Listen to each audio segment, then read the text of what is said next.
Mission 2023 की तैयारियों को लेकर के, क्योंकि मध्य प्रदेश के पूर्व सीएम कमलनाथ जिस तरह से आप तक ये जानकारी पहुंचा दे जहां पर किस तरह से तैयारियां हैं उसको लेकर के जानकारी। लेकिन इस बीच एक बड़ी जानकारी आप तक पहुंचा दे भोपाल से, जहां पर महिलाओं को लेकर के कमलनाथ ने बड़ा बयान दिया है। उन्होंने कहा कि चुनाव में सबसे बड़ी शक्ति महिला शक्ति होती है और महिलाएं आसानी से गुमराह हो जाती हैं। कमलनाथ ने कहा कि बीजेपी ऐसा कर सकती है और महिलाओं को गुमराह होने से बचाना है। तो एक बड़ा बयान कमलनाथ की तरफ से दिया गया, जहां पर उन्होंने कहा कि सबसे बड़ी शक्ति महिला शक्ति होती है, लेकिन यह भी उनकी तरफ से कहा गया कि महिलाएं आसानी से गुमराह हो जाती हैं। और साथ ही इस बात का जिक्र भी उन्होंने किया कि महिलाओं को गुमराह होने से बचाना है, क्योंकि बीजेपी महिलाओं को गुमराह कर सकती है। तो एक तरह का ये बयान दिया गया कमलनाथ की तरफ से, जहां पर उन्होंने महिलाओं को लेकर के ये बात कही है कि महिलाओं को आसानी से गुमराह किया जा सकता है। सबसे बड़ी शक्ति आज महिला शक्ति है और महिला सच्चाई का साथ देती है, बस आसानी से गुमराह भी हो जाए।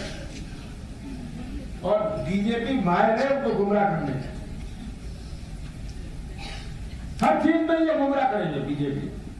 आज ये हिसाब नहीं दे सकते अपने 18 साल की, ये कुछ धर्म की बात करने लग जाएंगे, कुछ पूजा पाठ का कार्यक्रम कर लेंगे और कहेंगे कि धर्म का साथ दो, बीजेपी का साथ दो, और महिलाओं इन भावनाओं में रह जाएंगी। ये गुमराह होने से महिलाओं को बचाना है कि महिलाएं गुमराह ना हो। तो इसी खबर पर ज्यादा जानकारी पहुंचाने के लिए हमारे संवाददाता प्रमोद शर्मा हमारे साथ जुड़ रहे। प्रमोद, ये किस तरह का बयान है कि एक तरफ आप कहते हैं कि सबसे बड़ी शक्ति महिला शक्ति होती है, लेकिन महिलाओं को गुमराह करना आसान होता है?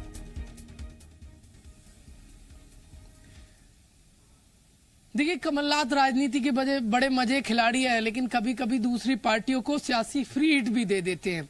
कल का उनका ये बयान आदि आबादी को पहले तो ये देखिए महत्व बताते नजर आ रहे हैं और बाद में कह रहे हैं कि महिलाएं आसानी से भ्रमित हो जाती हैं। देखिए, अब बीजेपी को लाजमी है कि उनके इस बयान से मौका मिल जाएगा और कमलनाथ राजनीति के बड़े महारथी खिलाड़ी माने जाते हैं और वो उपयोगिता आदि आबादी की समझ रहे हैं।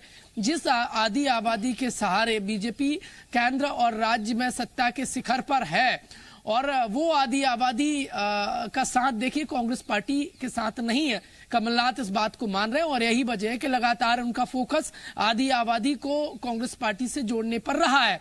और अब ये कमलनाथ का ये बयान बताता है कि कांग्रेस से आदि आबादी उतनी नहीं जुड़ी है जितना कि कांग्रेस पार्टी को सत्ता के शिखर तक प्रदेश में पहुंचा सके। और देखिए, वाकई में उनका ये बयान कि महिलाएं आसानी से भ्रमित हो जाती हैं, ये बयान समझ से परे है और वाकई में उनका ये बयान महिलाओं को और नाराज कर सकता है, वो भी ऐसे में जबकि एमपी कांग्रेस महिला कांग्रेस विंग उतनी मजबूत नहीं है जितनी कि आदि आबादी के सहारे कांग्रेस पार्टी 23 में प्रदेश के सत्ता के शिखर पर पहुंच सके। ऐसे में कमलनाथ जो पूर्व मुख्यमंत्री हैं और प्रदेश कांग्रेस के कमान संभालते हैं और वो महिला कांग्रेस को मजबूत करने वाली एक सभा के दौरान और एमपी में कांग्रेस पार्टी से महिलाओं को जोड़ने को लेकर एक बैठक के दौरान ये बात कहते नजर आ रहे हैं कि महिलाओं का कांग्रेस के साथ होना बेहद जरूरी है, लेकिन ये बात भी कहते नजर आ रहे हैं कि महिलाएं आसानी से भ्रमित हो जाती है। देखिए, उनका लंबा तजुर्बा है और यकीनन उनका तजुर्बा ये बता रहा होगा और उन्हें लगता है कि महिलाएं आसानी से भ्रमित हो जाती हैं। आप हमारे साथ बने रहिए, आपसे और भी जानकारियां लेंगे। हमारे साथ राजपाल सिंह सिसोदिया जी जुड़ रहे हैं बीजेपी से। राजपाल जी, आपका बहुत स्वागत जी मध्य प्रदेश छत्तीसगढ़ पर।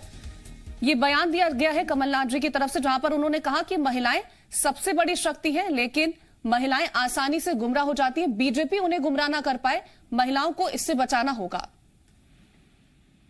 कांग्रेस ने सदैव से ही, कांग्रेस के नेताओं ने सदैव से महिलाओं को कहीं न कहीं इस समाज के अंदर लगातार उनके स्थान को गिराने का काम किया है जी। अब वो महिलाओं को सिर्फ चुनाव की शक्ति के रूप में मान रहे हैं। हम तो भारतीय जनता पार्टी तो महिलाओं को, नारी शक्ति को जो है समाज में देवी शक्ति के रूप में मानती है, मातृ शक्ति के रूप में मानती है अब ये सिर्फ चुनाव की शक्ति के रूप में मान रहे हैं। और दुर्भाग्य है कांग्रेस का, और हम सुन रहे हैं जो बात आपके मुंह से कि वो ये कह रहे हैं कि महिलाएं गुमराह हो जाती है। जी, जिस पार्टी की राष्ट्रीय अध्यक्ष महिला है, अगर वो बात ये बोलता है उसका नेता, महिलाएं गुमराह हो जाती, तो मैं समझता हूँ कि अभी तक इनके राष्ट्रीय अध्यक्ष गुमराह होके ही चल रहे हैं, जिस वजह से कांग्रेस इतनी पतन की ओर जा रही है पूरे देश भर। जी, राजपाल सिसोदिया जी, आप हमारे साथ बने रहेगा। हमारे साथ धनोपिया जी भी जुड़ रहे हैं। आपका बहुत स्वागत। कांग्रेस से हमारे साथ धनोपिया जी जुड़ रहे हैं। जी नमस्कार सर, जिस तरह का ये बयान दिया गया है जहां पर ये कहा जाता है कि महिलाएं आसानी से गुमराह हो जाती हैं, ये किस तरह का बयान है? ऐसे बयान महिलाओं को लेकर के कैसे दिए जा सकते हैं? देखिए, आदरणीय कमलनाथ जी ने महिला कांग्रेस के कार्यक्रम में इस बात को कहा है कि महिलाएं सर्वशक्तिमान हैं, महिलाएं देवी स्वरूप हैं, महिलाओं का जितना सम्मान है उससे आज सम्मान होना चाहिए। लेकिन जिस तरह से आज समाज के अंदर लोग महिलाओं के बारे में भ्रांति उत्पन्न करते हैं, खासकर भारतीय जनता पार्टी के कार्यकाल में आप देखें तो महिलाओं पर इतने अत्याचार बढ़े हैं, तो कहीं ना कहीं कमजोरी तो है। उस बात को उन्होंने कहा कि गुमराह हो जाती है, अपने आप को सशक्त रखें, शक्तिशाली बनाएं, बहुत ताकतवर महिलाएं हैं और उनको अपना योग्यता बनाकर समाज के अंदर अपना स्थान महत्वपूर्ण बनाए रखना चाहिए। तो हमारा अनादिकाल से चल रहा है, शास्त्रों से चला रहा है, देवी देवताओं के समय चला आ रहा है, दुर्गा काली सभी आप देखिए जितनी भी मतलब अवतार हैं सब महिला ही है। जी, लेकिन क्या सच में महिलाएं आसानी से गुमराह हो जाती हैं? आप क्या कहेंगे? क्या आप मानते हैं कि महिलाएं आसानी से गुमराह हो जाती हैं? गुमराह का तात्पर्य उनका ये है कि जिस तरह उनको राजनीतिक क्षेत्रों में, सामाजिक क्षेत्रों में लोग कुछ ना कुछ पीछे कर देते हैं, उनको महत्व जो मिलना चाहिए वो नहीं मिल पाता है। जिस तरह से अत्याचार हो रहे हैं, घटनाएं बढ़ रही हैं, कहना नहीं चाहिए मध्य प्रदेश में बलात्कार की घटनाएं पूरे प्रदेश में देश में सबसे ज्यादा हुई है। तो उन सब चीजों को लेकर बलात्कार की घटनाओं को महिला गुमराह हो जाती है, इससे जोड़ना इसका क्या तर्क है? नहीं, मैं तात्पर्य यही है कि मतलब इस तरह बेचारी महिलाओं के साथ जो अन्याय होता है वो उसी में रहता है। गुमराह का तात्पर्य उनका यही है, गुमराह होने का मतलब उनको बहुत भोली भाली उसमें बहका दिया जाता है, लोग झूठ बोल देते हैं, प्रधानमंत्री झूठ बोल देते हैं, मुख्यमंत्री झूठ बोल देते हैं और उनकी बातों में आ जाती है। उसको उन्होंने कहा है गुमराह हो जाती है महिलाएं। सर, ये सवाल हम पूछ रहे हैं आपसे कि क्या सच में महिलाएं गुमराह हो जाती है, क्योंकि ये सवाल कहीं ना कहीं बेहद महत्वपूर्ण बन जाता है। एक तरफ आप महिलाओं को कहते हैं कि वो सबसे शक्तिशाली होती हैं, आप कह रहे हैं आसानी से गुमराह हो जाती हैं। गुमराह से तात्पर्य ये है राजनीतिक क्षेत्र में खासकर जहां उनका एक उपयोगिता होना चाहिए, जहां उनका महत्वपूर्ण स्थान होना चाहिए, वो लोगों द्वारा नहीं दिया जाता है। भाजपा पार्टी के अंदर हमारी पार्टी सब जगह पे देखिए महिलाएं सबसे आगे रहना चाहती हैं, काम करना चाहती हैं, लेकिन लोग पुरुष प्रधान देश है उससे में महिलाओं को गुमराह करने की बात उन्होंने कहा कि महिलाएं बेचारी गुमराह हो जाती है। उनका तात्पर्य बहुत अच्छे शब्दों में है, उसको अर्थ नहीं निकालना चाहिए। सर, हमारे संवाददाता प्रमोद कुछ सवाल आपसे पूछना चाहते हैं। प्रमोद, आप सवाल पूछेगा। धनुपिया जी, महिला कांग्रेस की बैठक थी, कमलनाथ जी कह रहे हैं महिला शक्ति की बात बताते नजर आ रहे हैं और कह रहे हैं महिलाएं गुमराह हो जाती हैं। सर, ये मैसेज, ये संदेश किस तक पहुंचाना चाहते हैं? प्रदेश की महिलाओं तक या फिर महिला कांग्रेस तक जो खुद महिलाएं हैं? नहीं, महिलाएं कांग्रेस हैं, महिलाएं हैं, लेकिन प्रदेश की महिलाओं तक हम संदेश पहुंचाना चाहते हैं, महिला कांग्रेस के माध्यम से पहुंचाना चाहते हैं कि जो महिलाएं ये कि वो गुमराह हो रही हैं, वो आसानी से गुमराह हो जाती हैं। गुमराह का तात्पर्य उनका यही है। गुमराह ये बताना चाहते हैं आप गलत धारणा भी क्यों लेके जा रहे हैं गुमराह से? गुमराह से मतलब ये है कि बहुत ही भारी बातों में आ जाती हैं, उन्हें महिलाओं को हम ये सम्मान देंगे, महिलाओं को ये सुविधाएं देंगे, महिलाओं के इतना ये कार्यक्रम होंगे। कोई कार्यक्रम होते हैं क्या? आज महिलाओं की स्थिति है मध्य प्रदेश के अंदर वो छिपी हुई है क्या? मतलब स्थिति पड़ी हुई है। मुझे लगता है आप बहुत सीनियर एडवोकेट भी हैं और बड़े जानकार हैं राजनीति के। आपको अपनी पार्टी फोरम पे ये बात रखनी चाहिए हमें बताने की बजाय। बीजेपी सिसोदिया जी, मेरा सवाल आपसे है। जी पूछिए। सर, कांग्रेस पार्टी आरोप लगा रही है कि आप महिलाओं को गुमराह कर देते हैं, क्यों सर? इस देश के अंदर पहली बार महिलाओं को स्थानीय चुनाव में 50% आरक्षण अगर किसी ने दिया तो भारतीय जनता पार्टी की सरकार, शिवराज सिंह चौहान की सरकार ने दिया।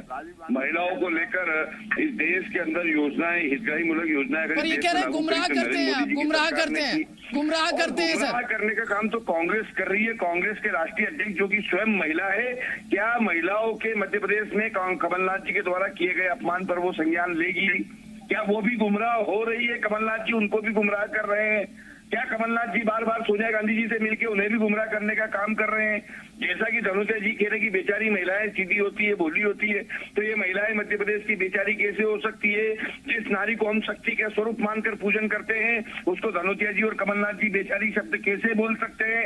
इस बात के लिए इनको माफी मांगना चाहिए, महिला जगत से इनको माफी मांगना चाहिए। नारी शक्ति जो कि जनसंख्या के मान से देखा जाए तो 50% की हकदार है हर स्थान पर, उनको हम समानता से बराबर लाने के लिए लगे हुए हैं। वहीं कांग्रेस आज भी अपनी उस मानसिकता, जिस मानसिकता के तहत दिग्विजय सिंह जी ने जयंती नटराजन जो कि इनकी धनुपिया जी जवाब दीजिए, कहने का काम किया था, उसी मानसिकता को आगे बढ़ाने का काम कमलनाथ जी कर रहे हैं। महिलाओं पर जितने अत्याचार की घटनाएं, धनुपिया जी जवाब दीजिए। प्रमोद जी मैं कहना चाहता हूं कि मध्य प्रदेश में बेचारी कैसे हो गई सर? बेचारी कैसे हो गई? सिसोदिया जी पूछ रहे हैं। नहीं, सिसोदिया जी, और अगर आप बेचारी मानते हो तो आप माफी मांगो। या फिर सहानुभूति भी बेचारी है, सहानुभूति होती है, हमारी सहानुभूति है महिलाओं के प्रति, हमारी सहानुभूति है उनके सहानुभूति की महिलाओं को अत्याचार के लिए, जिस तरह अत्याचार बढ़ना है, गुमराह किया जाता है महिलाओं को। किस जगह महिलाओं को आपने आपकी सहानुभूति को मंत्रिमंडल में कितनी महिलाएं हैं आपकी? नहीं है इस देश की महिलाओं को, ये नहीं तो आप लोगों इस तरह महिलाओं पर अत्याचार किए हुए हैं। सिसोदिया जी कह रहे हैं अपमान कर रहे हैं आप महिलाओं का। कमलनाथ जी और आप अपमान कर रहे हैं महिलाओं का। बेचारी सब अपमान नहीं होता है भाई, इस देश की नारियों को। बात बेचारे अच्छे लोग हैं, भले लोग हैं, उन्हें बेचारे का आता है तो बहुत अच्छे लोग हैं, भले लोग हैं, काम करना चाहते हैं, वो काम नहीं करना देते हैं। वो बेचारे होते हैं जो काम को करना चाहते हैं कर नहीं पाते हैं, उन्हें अवसर नहीं मिलता है, उन्हें बेचारे कहा जाता है। अरे बेचारे की बड़ी भाषा मत कीजिए साहब, आपकी ना तो सहानुभूति की आवश्यकता है इस देश की नारियों को, और ना आप बेचारा कहने का अधिकार रखते हो किसी नारी को। और बेचारा सब एक ही उसको बेचारी हो सकती है वह नारी जिसको दुर्गा सरस्वती के रूप में हम पूछते हैं, वो बेचारी कैसे हो सकती है? धनुपिया जी, क्या कमलनाथ महिलाओं को दो वर्ग में बांटने की कोशिश करें? एक तरफ शक्तिशाली भी करार देते हैं, एक तरफ उनको बेचारी भी करार देते हैं, आसानी से गुमराह हो जाती हैं, तो कौन सी महिलाओं को वो किस कैटेगरी में रखने की कोशिश कर रहे हैं? महिलाओं को उनकी शक्ति का एहसास करना चाहते हैं, कमलनाथ जी उनके अधिकारों को सजग करना चाहते हैं, कमलनाथ जी उनकी ताकत को पहुंचाने के लिए। ये शक्ति तो ये गुमराह होने की बात बताकर ये क्या शक्ति है? ये शक्ति होती है, ये शक्ति बताना चाहते हैं कि महिलाएं आप गुमराह हो जाती हैं आसानी से। फिलहाल धनुपिया जी और सिसोदिया जी हमारे साथ जुड़ने के लिए और तमाम बातें हम तक पहुंचाने के लिए आपका शुक्रिया। प्रमोद, आपका भी शुक्रिया तमाम बातचीत हम तक करने के लिए।